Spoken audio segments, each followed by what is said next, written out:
Finale से पहले इन 5 खिलाड़ियों ने अपने गेम को खराब कर लिया, गेम ओवर हो गया। अब सवाल यह कि फिनाले में कौन पहुंचेगा, यह खेला होगा कैसे। देखो, जब सारे ही खराब करें, कुछ गलतियां करें, तो फिर यह देखा जाता है सबसे कम गलती किसकी है। तो मैं आपको बताता हूं, आप बताइएगा भैया कौन पहुंचेगा। बिग बॉस सीजन 18 अपने फिनाले से बस चंद दिन दूर है।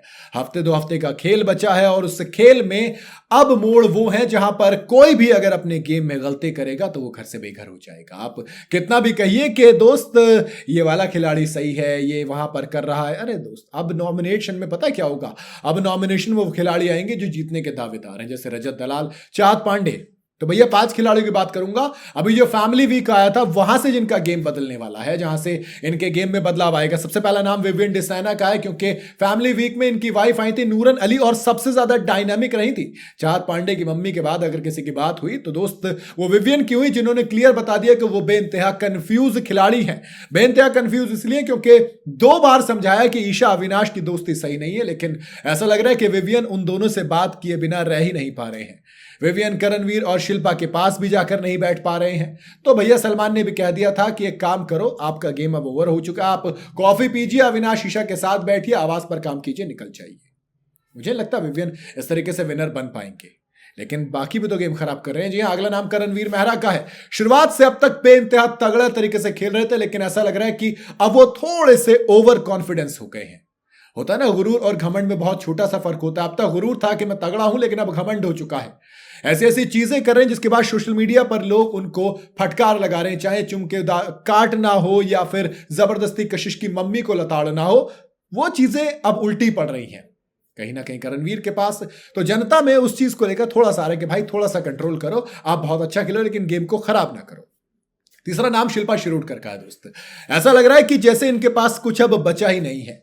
शिल्पा का पूरा शो विवियन और करणवीर के कंधे पर रखकर निकल गया, लेकिन अब यह एंगल भी बोरिंग हो चुका है। घर वाले से लेकर बाहर वाले तक हर कोई बोर हो चुके हैं। उधर विवियन ने भी कह दिया भैया नहीं चाहिए सॉरी, और करण ने भी कह दिया मैं टेकन फॉर ग्रांटेड नहीं ले पाऊंगा किसी को भी, ना मैं चाहूंगा मुझे कोई ले। और दोनों ने एक तरीके शिल्पा का नाता हाथ छोड़ दिया और अब शिल्पा अकेली पड़ गई। इनका गेम बेइंतहा खराब हो गया है, इनका कोई कॉन्ट्रीब्यूशन भी नहीं लग रहा है।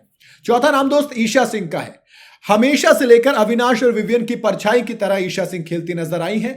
बीच में अपना निकलने की कोशिश की थी, लेकिन ऐसा लग रहा है कि अगर बिग बॉस उन्हें सपोर्ट ना करें, वो जो चाहत की मम्मी ने कहा था, तो वो शायद अपने ऊपर अपना कोई अस्तित्व यहां पर नहीं दिखा पाएंगी और घर से बेघर हो जाएंगी। इसीलिए मैंने कहा ना, क्योंकि ईशा सिंह एक्चुअल में अविनाश और विवियन की परछाई के तौर पर नजर तो आ रही है, लेकिन अपनी कोई वैल्यू मुझे अभी तक इस घर में नजर नहीं आई है। मम्मी भी आई तो कुछ खास नहीं कर पाई। आखिरी नाम दोस्त चाहत पांडे का है। जब से मम्मी जी आई थी पूरे का पूरा गेम हिल गया। जो चाहत पांडे अपने दम पर यहां तक पहुंच रही थी, ऐसा लग रहा था कि मम्मी के आने से उनका गेम ओवर हो जाएगा, क्योंकि एक तो उल्टे सीधे वादे करना, कह देना कि भैया हमको नहीं चाहिए ट्रॉफी, आप चलो हमारे साथ बाहर, हमारी बेटी तो ऐसी है कि जिससे हम कहेंगे उससे शादी करेगी, ना कोई था ना कोई है ना कोई होगा। उसके बाद से जो चाहत पांडे की बैंड बजी, उसके बारे में क्या ही कहें भैया। कुल मिला के मेरे ख्याल से फैमिली वीक के आने के बाद इनका गेम जरूर बदला है, और आप पॉजिटिव नेगेटिव कहिए, लेकिन मुझे कहीं ना कहीं कमी खली है कि भैया अब वो वाला गेम नहीं रहा। बाकी आपको क्या लगता है, आप अपनी राय मुझे कमेंट में जरूर बताइएगा। वीडियो अगर आपको पसंद आई हो तो इसे लाइक और शेयर जरूर करें, और जाते जाते चैनल को फॉलो और सब्सक्राइब जरूर करते जाइएगा।